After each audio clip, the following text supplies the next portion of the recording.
Coming up on Inspire, we'll learn about the Women's March of 1921 and the fight for social justice in the coal fields of Crawford County, Kansas. Stay with us.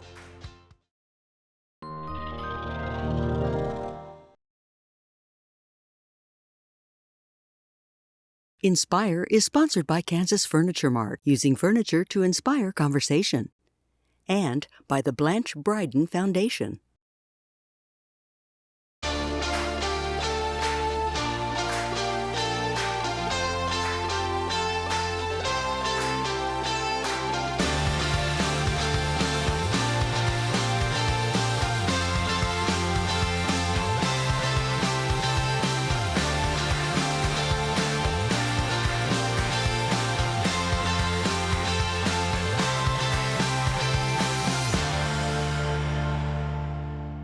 December of 2021 marked the 100th anniversary of the Women's March, also known as the Amazon Women's March. Here to tell us all about it is Linda O'Neilio-Canole of Pittsburgh, Kansas. Linda is an educator, local historian, and playwright. She is the author of the play An Army of Amazons. Also joining us today from Pittsburgh is Chris Lawson, Dr. Chris Lawson, Associate Professor of History at Pittsburgh State University. We are so pleased to have you wonderful educators here with us. And Linda, if I could please start with you. Usually we hear about women marching for women, but this was women marching for men, their husbands and fathers and so forth. Yes, that's right. In a cold December Sunday, about 500 women decided to meet together at the Franklin Union Hall. And when they left, they issued a statement on behalf of the wives of the loyal Union men of Kansas.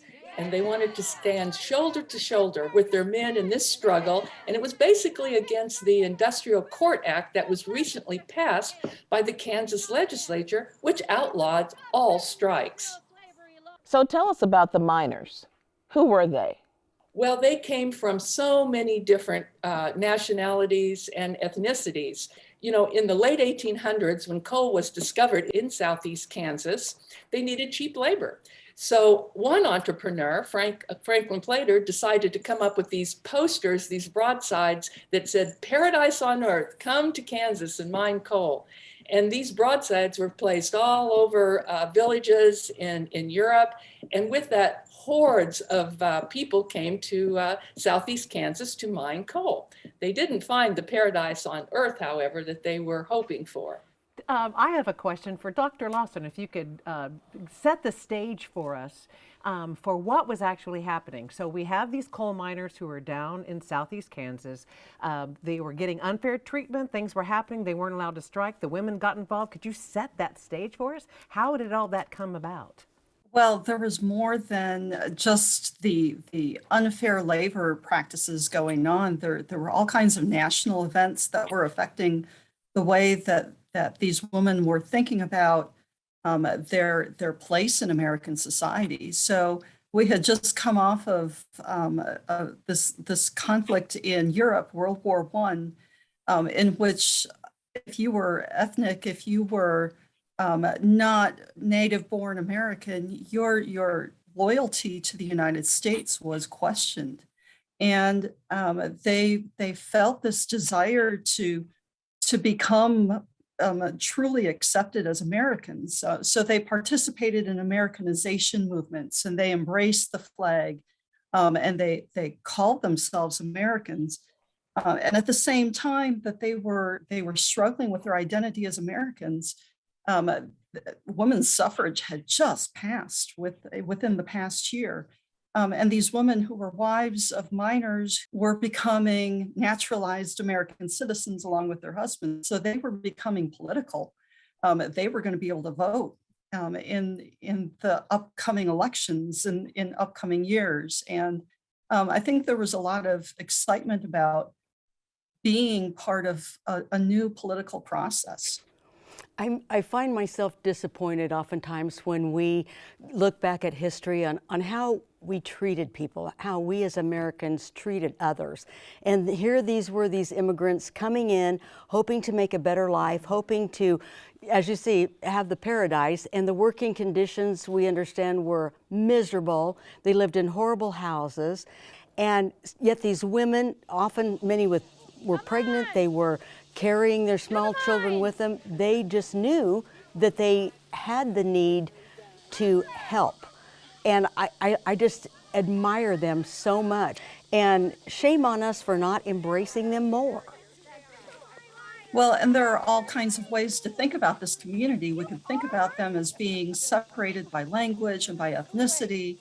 But when you look at the way the community operated, they had so many things that connected them. And the biggest thing that connected them was this labor in the mines. And while the women didn't labor in the mines, they were very much part of the mine culture. They took care of their husbands and their sons and their uncles and their fathers. When the miners came home, they drew their baths, they fed them. Their entire existence revolved around the mines, and it brought it brought this community together. It brought these women together into a unified kind of community that we might not imagine would have been so unified.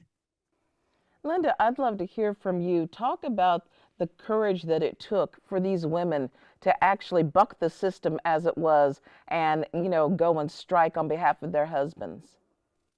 Well, first of all, as Chris was saying, the major struggle for workers' rights actually did occur to a good part in Southeast Kansas during the early 1900s because of the dangerous working conditions that the miners had to go through.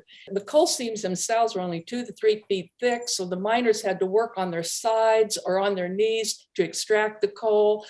Daily, there were injuries and accidents. And in fact, when the women were marching in 1921, there were 10 fatal accidents and 704 non-fatal accidents. The year before, there were 1,000 non-fatal accidents and 22 deaths. The wages were minimal. Children worked at second turns with their fathers in the mines. There was no workman's compensation, no disability. If someone was killed, then the next oldest child, son, of course, would, as soon as they were old enough, would go to work in the mines.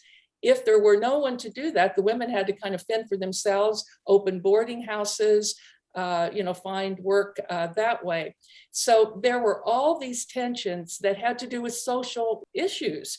So these women were called names, of course, alien, foreign born. That was some of the nicer names. But I'll say that when they did go out to protest for 3 days, the newspapers were not kind to them. Most of the establishment newspapers would call them terrorist, anti-American rebels, which, by the way, a good many of these women now, married women with children, were also American citizens. So they were not, a good many of them, including my grandmother who was born here, but they took on that mantle of immigrants and aliens, and they were sort of called that a lot. They were also given military terminology, the word Amazons.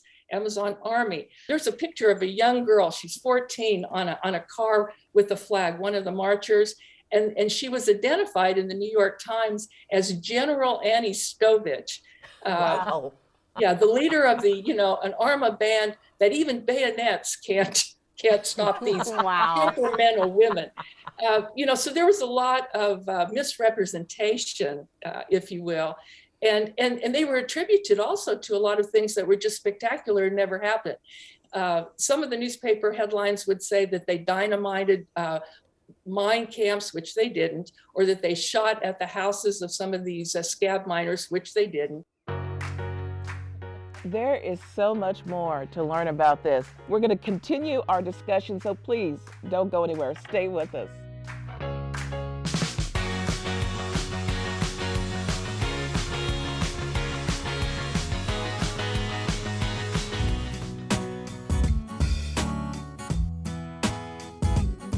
Today we're going to talk about safety considerations that people need to think about before they go hiking. So when you're planning to go on a hike, Whether it's the summer or the winter, some of the same things apply. You need to make sure that you let somebody know where you're going and your expected length of time to be gone. You should take your phone with you. To save battery, you might put it on airplane mode so that when you need it, it will still have a charge. In the summer, you need bug spray. It's always good to go with a partner so that you have somebody with you in case something happens. You need water. Always. You always need water. So generally, people will have a small pack. So I have water and a first aid kit, just minimum stuff. This is a bigger pack, but you can put fewer things in the pack. You could also take a trail map. Sometimes we don't take a map, but we know where our car is generally, and while we're hiking, we continuously think about the direction that we would need to go if we needed to go back to our vehicle.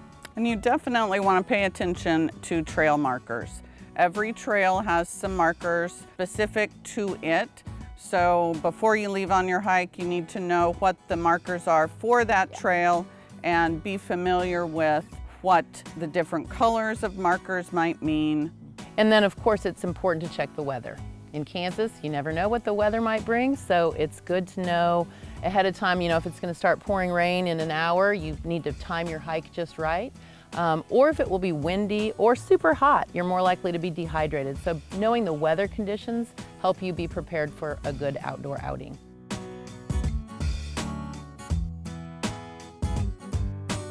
So it is important to know your own limits when you're going on a hike or on any outdoor adventure, and to not overstress yourself the first few times. You need to test your limits perhaps sometimes. So the conditions will make a difference. Hiking on a cool, rainy day is easier. Hiking on a hot summer day makes it a little bit harder. So knowing your limits and always having a plan is an important aspect of safety on the trail. Another thing to think about regarding safety in hiking is knowing the terrain that you're going to be on. Although people think that Kansas is pretty flat, many of the trails are located in areas that have lots of rocks and lots of trees. So rocks can sometimes be a little slippery, and there can be very steep inclines here in Kansas. So be prepared for that. This is Jennifer and Denise with Dirty Girl Adventures. We hope we've inspired you to get out and get dirty.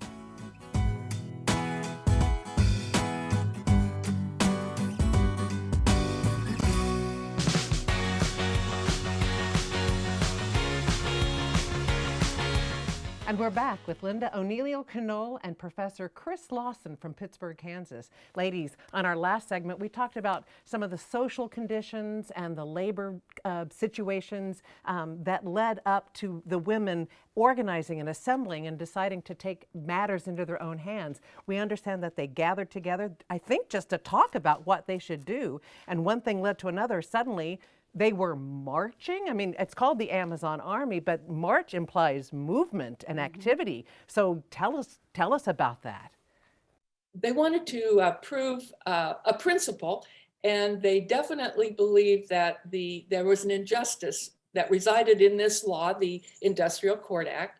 So they decided to go to every single mine, if they could, in Crawford County. And they had these huge 15-foot long, 6-foot wide flags, and that they would go mine to mine and talk to the scab workers and convince them to join with their men in the strike. Well, the first day out, they also included the sheriff. They asked the county sheriff to come and be a part of this because they felt like he was there to protect all the citizens of Crawford County. The sheriff came to the Union Hall and noticed that he's counting the women. He's just shocked. He goes, "Oh my gosh, there must be like 3,000 women here." Again, they asked him to be a part of this, and they told him what they were going to do. They just wanted to talk to the men. But it soon became apparent that the law enforcement was not going to be helping the women at all. They were pretty much protecting the company men. The first day, water hoses were actually being threatened to be thrown upon them at the first mine. Another incident was a superintendent who had an automobile would have ran over and hurt many women had they not scattered out of the way, because they had when they came to a mine entrance, they would put the flags down as a barrier for men not to go to work. And a good many of the men would see the flag and would turn around and go back. Some men, were upset at them, but for the most part, they seemed to have a good first day. I love the part about it saying Amazon women, how you're talking about, the mythology and how the women were warriors from back in Troy and all that kind of stuff against the Greeks. I just think these women realizing their power, and then they really made it known later when they had the vote. Oh yeah, that's so true. Because the 3-day march, every single day, more and more people would show up. By the third day, Mary Skubitz's journal reported that thousands had showed up, between 3,500 to 6,000, and they were approached by an anonymous man in the road on that third day, telling them that the governor was sending out the state militia. The women were adamant. We want to continue. We don't care if the militia's coming. Well, Mary and other leaders, they were thinking, if these women who are enraged get in front of these horses with the cavalry, certainly somebody could get hurt. So they themselves decided to call this march off, saying that they had made an impression. Wow. Well, I want to circle back to the ladies getting aggressive with the pepper flakes. So can you talk to us about that? Because it wasn't just like they were on the defense the whole time. They were trying to stop the scabs. Talk about that. Yes, throwing the pepper, I think, was an innovative kind of way of making their point. One of the things that I've run across recently in reviewing the news about this event, this 3-day event, which was news nationwide. So it was in the New York Times and it was in the California papers and it was everywhere. Everybody heard about this, what was going on in Southeast Kansas. One of the things that I ran across was what they did while they were marching, and they were singing songs and they were having a good time. And one of the reports that I was reading said they were singing patriotic songs and they were singing modern jazz tunes too, which I think is just a wonderful way to think about these women maintaining their community and maintaining their ties and having a good time doing it and keeping a positive attitude, and then saying, okay, now here's the law. You are not going in these mines. You're gonna step back and you're gonna think about our community and you're gonna support us and support our children by not breaking the strike line. Are there lessons from the Women's March that we can actually take from 100 years ago? I think the biggest lesson is community and how important it is to make these community connections in order to affect our lives. Mm-hmm. Linda, would you please weigh in on that? The same issues, diversity, immigration, women's rights, child welfare, those issues are still, with us today, still playing out.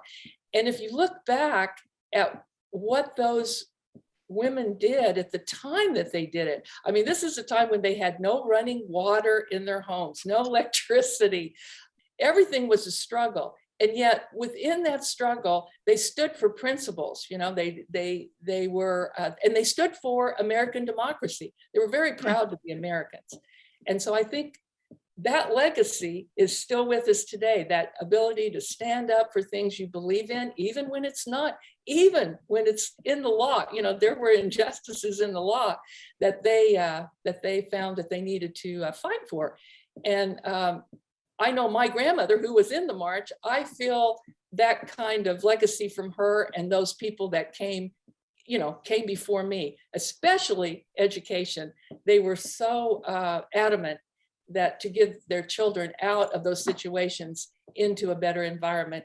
And most of the ancestors now that I have interviewed over the years of these women are almost all doing, well. I mean, they're all believers in education. They're community minded, as Dr. Lawson said. And so that legacy, I think, lives on in those ways. And also, right after the strike, when it initially looked like it hadn't worked, because how it called his miners back to work and they lost their vote and voice in the Union. But looking a little deeper into the into that history, the mine inspectors report of that year very quietly put the stats out. The march actually was very successful, because it took 3,000 scab miners that were working initially and brought it down to 700, or less, a little less than 700. Linda and Dr. Chris, we thank you so much for being here today, and we've all learned so much, and thank you for being with us on Inspire. Coming up, we continue our inspiring discussion of the Women's March of 1921. Stay with us.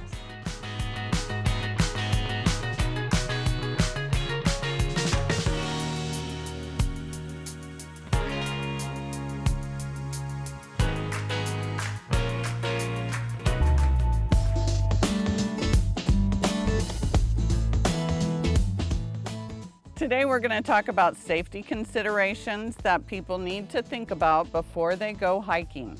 Important facts about being on any trail, especially in Kansas in the summer, is to stay on the trail and to not wander off into the greenery on the sides. You can see anything from poison ivy to stinging nettles, and we have ticks and mosquitoes and sometimes snakes. Thinking about snakes in Kansas, the first thing I would say is remember to stay on the trail. And when you see interesting things on the side of the trail, don't pick them up, right? Don't flip over a cool big rock or a log. Just stay on the trail and keep going. A lot of times the snakes are underneath those things. Should you see a snake on the trail, sometimes they like to come out and sun themselves to get a little warm. You are going to give it a wide berth. We have poisonous snakes in Kansas. And should you be bitten by a snake, that's the worst case scenario. We just finished first aid certification, and you should sit down and be still and dial 911 immediately. The more you move, the more your body circulates your blood and thus passes the venom throughout your body. So were you to get bitten by a snake, you should sit still, dial 911, and Wait for help. wait for help. So one of the things to watch out for on the trail, even if you're on the trail, along the edges, often there's poison ivy. Poison ivy is leaves of 3, leave them be. Each leaf has a mitten shape, and there are usually 3 on a stem. The leaves can be plain green, but they also have some redness sometimes in them and in the stem. You can also notice that sometimes poison ivy climbs up the tree, so it can be in a vine over your head or attached to a tree. It can change and look different ways, so really trying not to brush up against the foliage. Once you do, or even if you're not sure, the tip to avoid poison ivy is to avoid getting the urushiol oil from the poison ivy plant onto your clothing or your skin. So after a hike, your best practice would be to undress directly into your washing machine and go take a shower with Dawn dish soap. It breaks the oil-skin bond. If it's good enough to get the oil off of birds in the ocean, then it can work for the urushiol oil from poison ivy. That way, when you put your dirty clothes in the dirty clothes hamper and then pick it up to put it in the washer, you don't start all over again with the urushiol. And think about your furry friend. If you've got your dog with you on the trail, your dog may very well be brushing up against poison ivy, even if you've got your dog on a leash as recommended. So be sure and just wipe your dog down or give your furry friend a bath when you get home. This is Jennifer and Denise with Dirty Girl Adventures. We hope we've inspired you to get out and get dirty.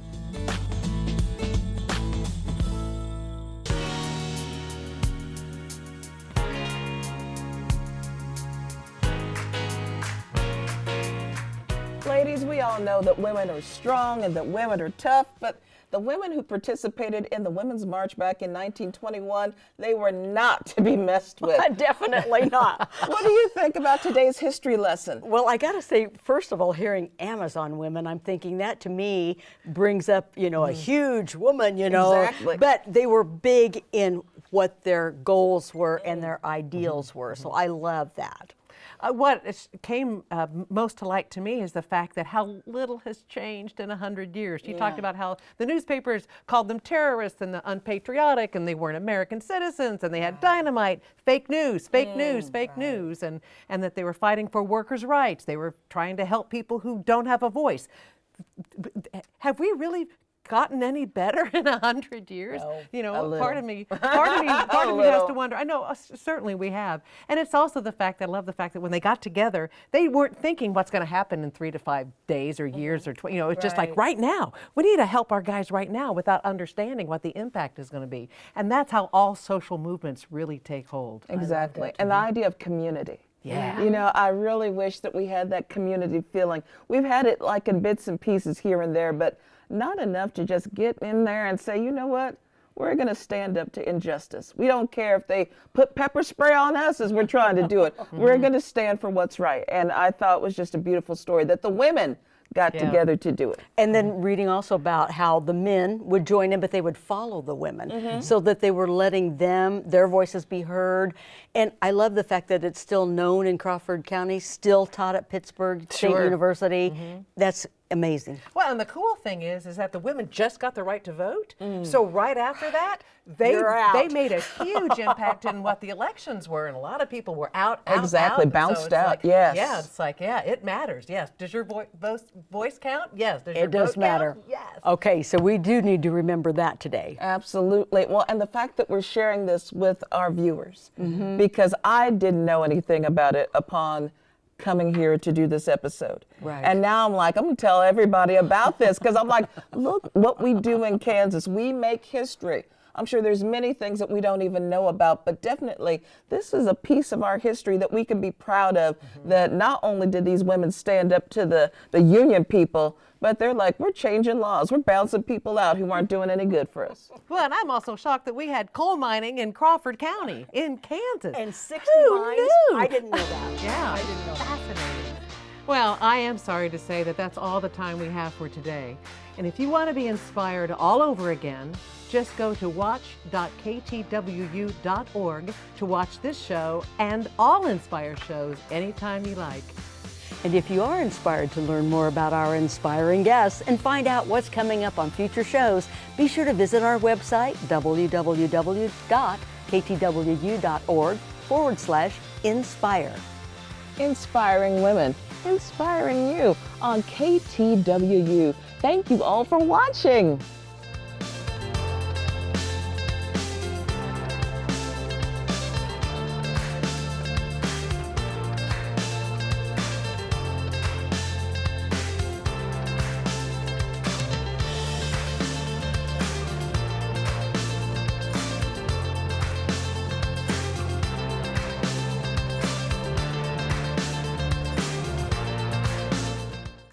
Inspire is sponsored by Kansas Furniture Mart, using furniture to inspire conversation, and by the Blanche Bryden Foundation.